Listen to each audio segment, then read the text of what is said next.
Hey everybody, I see here.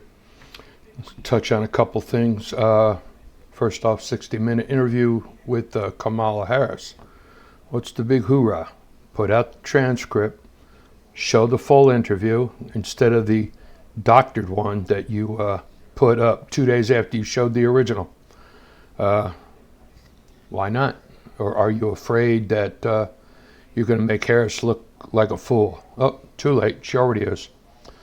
Second, I understand that Harris said that she worked at a McDonald's. Easy to find. Contact Social Security Administration. Employers have to submit information on all their employees if she actually did work in a McDonald's. It'll be on record. She said it was in the early 80s. I know it's there. I saw mine from 74. So let's get that out there. Come on, Kamala. Prove you worked at McDonald's. Show that paperwork. If you didn't, you know what that means, don't you? It means you lied.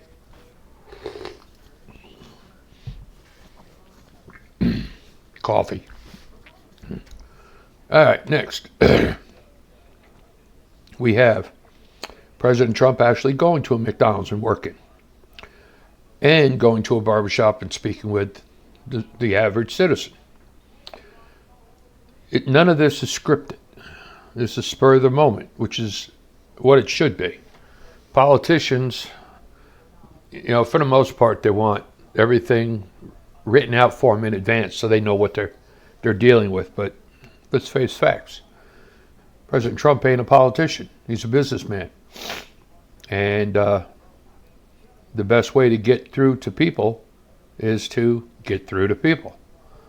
Not through speeches and not through favors by other politicians, but by speaking directly to the people.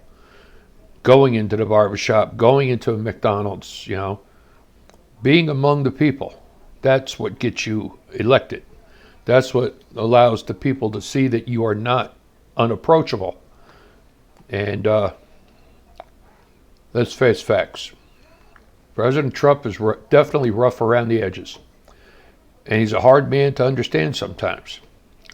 But one thing nobody ever talks about is the simple fact that he's a New Yorker. New Yorkers talk that way. They don't sugarcoat anything. They're not going to tell you a bunch of, blow flowers up your butt when it's raining acid, You're going to have to learn to deal with the truth as he sees it. You could see it differently. That's your right. But he sees it one way. He calls it the way he sees it, so deal with it. I do. That's why I have respect for the man. Because he doesn't sugarcoat. He doesn't tell you, well, I'm going to do this, and never does. I've listened to all kinds of lies from Cuomo's dad, and the hell was that other guy? Patterson. Out of all the governors that we had, the only one who really tried to do anything was Pataki. And he got hamstrung by Democrats in Albany. And that's just on the New York side. How many other governors are facing crap because of this Department of Justice? Let's see. Arizona. Arizona got sued by the Department of Justice because they took cargo containers and stacked them 3 high to make a wall. They were sued and had to take them down because the reason being, if I recall correctly, was the environmentalists have to have access to the other side of the container so that they can make sure the environment is okay, or some garbage. Texas got sued for those floating barriers they had in the river to prevent the illegals from crossing the river. Nobody drowned as far as I know, but it kept them out of breaking into the country. Now you got the Department of Justice under Merrick Garland suing the state of Virginia for enforcing law that's been in the books for 18 years. It seems that if it deals with helping a Republican, this corrupt Department of Justice will go after anyone trying to help a Republican. But if it helps a Democrat, they turn a blind eye, which is why they turned a blind eye to the actions of Mayorkas and Harris being the bar the borders are. You allow these illegals in. You allow these illegals to get benefits. Federal law says it's against the law, so why are you doing it? Why? Because it's political for you. Mayorkas was not,